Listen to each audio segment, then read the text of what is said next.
Hi Malathi గారు, how are you? I'm good. Malathi గారు, ఎప్పటి నుంచి ఒక డౌట్. ముస్లిం అబ్బాయి నలుగురిని పెళ్లి చేసుకుంటాడు అనేది లా ఉంది వాళ్ళకి. మెయింటైన్ చేసే కేపబిలిటీ లేకపోతే ఎలా? యాక్చువల్లీ ఏంటంటే ఏ ముస్లిం మ్యాన్ అయినా సరే 4 వైఫ్స్ చేసుకోవచ్చు, నలుగురు భార్యను పెళ్లి చేసుకోవచ్చు, 4 పెళ్ళిళ్ళు చేసుకోవచ్చు. వాళ్ళ లా అది అనుమతిస్తుంది కూడా.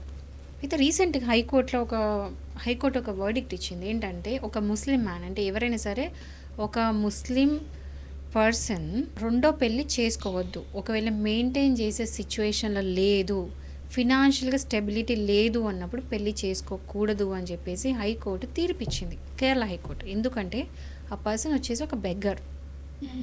సో బెగ్గరు ఫస్ట్ వైఫ్ని మెయింటైన్ చేయడమే కష్టం, అవునా? బట్ రెండో పెళ్ళి, మూడో పెళ్ళి, 4వ పెళ్ళి చేసుకుంటా అంటే వాళ్ళందరినీ ఎలా మెయింటైన్ చేస్తారు? మెయింటైన్ చేసే ఫినాన్షియల్ స్టెబిలిటీ, కెపాసిటీ అవన్నీ కూడా లేవు ఆ పర్సన్కి. సో ఆయన ఇప్పుడు బెగ్గరా ఎవరని, ఇప్పుడు ఈ కేసులో బెగ్గర్ కాబట్టి నేను బెగ్గర్ అని మాట్లాడుతున్నాను, నేను బెగ్గర్ని తక్కువ చేయట్లేదు. బట్ దెన్ బెగ్గరే కానీ ఏదిలోనైనా సరే అసలు కనీసం వైఫ్ని పోషించే పరిస్థితులు లేనప్పుడు పెళ్లి చేసుకోకూడదు. ఎందుకంటే వాళ్ళ ముస్లిం లానే చెప్తుంది ఖచ్చితంగా పెళ్ళి చేసుకుంటే ఆ వైఫ్ని మెయింటైన్ చెయ్యాలి. అండ్ నలుగురు వైఫ్స్ చేసుకుంటే నలుగురికి కూడా ఎక్కువ తక్కువ కాకుండా ఈక్వల్గా మెయింటైన్ చెయ్యాలి.